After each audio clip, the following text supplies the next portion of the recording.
Chapter 2, Killing of Bhasmasura. Om Shri Ganeshaya Namaha.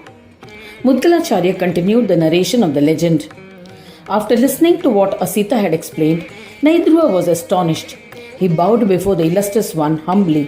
He said, "O Swami, please elucidate how to perform sadhana, spiritual practice designed to allow oneself to turn inward to master this Mahayoga.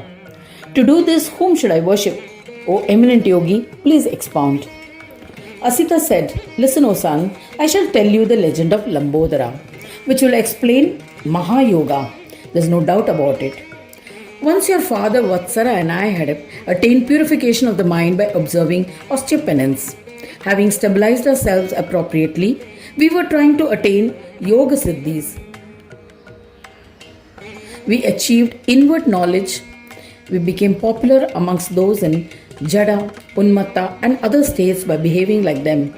We practiced Ekagra Chitta, one of the 5 tendencies of the mind, a concentrated single-pointed state of mind, and easily attained the Niruddha state. Niruddha stage is known as Samprajna Yoga or Samadhi state, in which nothing is known or thought of by the mind. We became happy.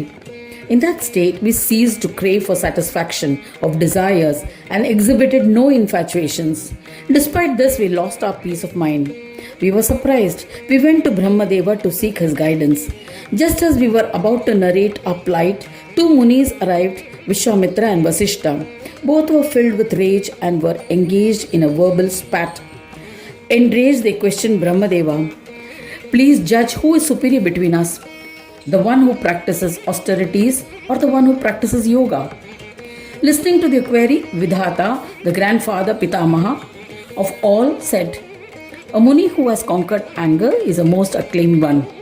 Both of you are fuming with rage, hence the penance done by you has been in vain. Yoga results in peace. The one who attains mental peace through the practice of yoga will be superior." The competing great ascetics, Vasishta and Vishwamitra, bowed to Vishweshwara. They said humbly, "O Lord of all, where does this dangerous and ferocious anger exist? What is its form? What is the inherent nature of anger? How does a yogi control this evil anger? Please tell us everything about it so that we can conquer it." Brahmadeva replied, "In this context, I shall narrate an ancient legend which is purifying and bestows all siddhis. Any determined human will be able to use it to conquer anger, desire and pride. Earlier, the son of Daitya Shakuni, Bhasmasura, was initiated by Shukracharya into the Panchakshara mantra with devotion. Om Namah Shivaya.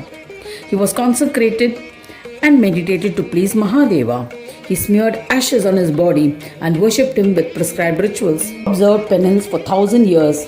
Shankara was pleased and manifested along with all other devas to grant him boons. Seeing Shankara, Bhasmasura stood up reverentially, offered pranams, performed his puja and extolled him by reciting Shaiva stotras. A pleased Shankara said to the valiant Mahasura, "Ask for a boon. I am pleased with your devotion and shall grant it." Bhasmasura asked for unparalleled and extraordinary boons. "O Shambhu, grant that I will be able to kill and turn into ashes anyone on whose head I placed my hand. Bestow fearlessness from other living beings. Grant that my powers should be unmatched, making me invincible. O Maheshwara, please grant me these boons." Hearing his request, Shambhu was astonished. He said to the Mahasura, "All your wishes will be fulfilled by my grace. Whenever you place your right hand on anyone's head, he shall be reduced to ashes in an instant. There is not an iota of doubt about it." After granting these boons, Shiva returned to Kailash. The Daitya stood unmoved and started thinking. He had noticed Parvati and thought, "Parvati, who is Jagadambika, primordial mother and is seated to the left of Shankara, is so beautiful, graceful and like a precious gem amongst women. Her beauty is unsurpassed. This naked Shambhu does not deserve her and is incapable of pleasing her. I shall use the boons granted by Shiva to reduce him to ashes and abduct Parvati." The ungrateful Asura Bhasmasura, who was infatuated by lust, swiftly went to the summit of a mountain Kailash and approached Shankara. He lifted his right hand ready to strike and advanced towards Shankara. Seeing him, Shankara fled hastily. Without waiting for a namaskar or any show of respect from the Asura, Shankara recognized his thoughts. He became frightened as the Asura approached closer and fled. Just as Shankara accelerated his pace, the Asura too ran fast to chase him. Shankara reached Vaikunta. When Vishnu saw Shankara panting, he also panicked. An apprehensive Vishnu contemplated on Ganapati in his heart. He was distressed and worried about the outcome. After Shiva explained the reason for his retreat, Vishnu was frightened. He praised Vinayaka by reciting the Atharvashirsha Sukta. Shiva too contemplated on Ganesha, who bestows affection to those who surrender to him, and sang his praise. A terrified Shiva praised Ganesha. He said, O Lord, O Vinayaka, why do you wish me dead? The Daitya has tormented me. Why are you watching me idly? If he places his right hand on my head, I will be reduced to ashes. You are the destroyer of fear. Have you forgotten me because you are surrounded by multitudes worshipping at your holy lotus feet? O merciful one, O Vignesha, O Chintamani, who destroys the chitta tendencies, please protect me. O Gajanana, O Lord, there is no other deity capable of protecting me whom I can approach. I have surrendered to you. O Heramba, O Mahanubhava, O Mahodara, you are the only one who can protect me from this calamity. O Lambodara, O Amogha, O Swanandavasi Mahodara, you are the destroyer of fear. I am earnestly contemplating on you. I am single-pointedly devoted at your holy feet. So, please save me from the jaws of death. O Vinayaka, are you so preoccupied with Siddhi and Buddhi in your abode? O great soul, Vedantas describe you as being compassionate towards your devotees. Have you forgotten me at this moment as you are busy with your sons Laksha and Labha?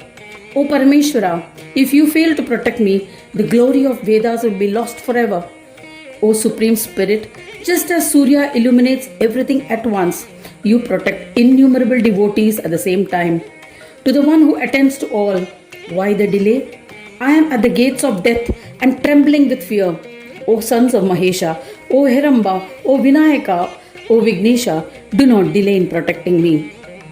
When Shambhu was pleading in this manner, Gajanana, the bestower of Buddhi, entered the heart of Vishnu. Vishnu assumed the form of a woman. In the form of Mohini, Vishnu approached the Asura, eager to reduce him to ashes. Bhasmasura was enchanted with the beautiful maiden. An infatuated Bhasmasura approached Mohini and asked her, O beautiful one, where are you heading and why? Tell me, I am your servant. I am eager to serve you. I have no doubt about it. I am the king of this province. There is no one as powerful as me.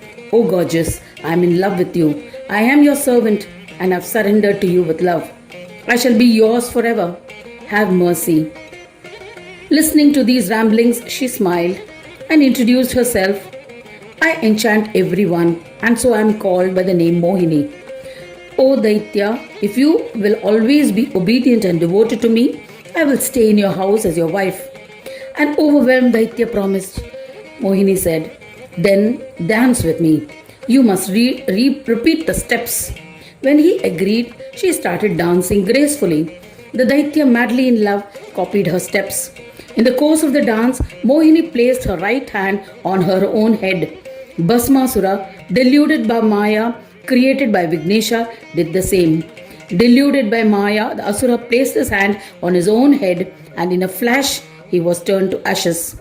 Mohini was amazed and sang in praise of Gananayaka. Thus ends the second chapter titled Killing of Bhasmasura in the fifth khanda of the Puran Upanishad, Srimad Mudgal Puran, describing the legends of Lambodara, dedicated to Sri Gajanana. End of chapter 2.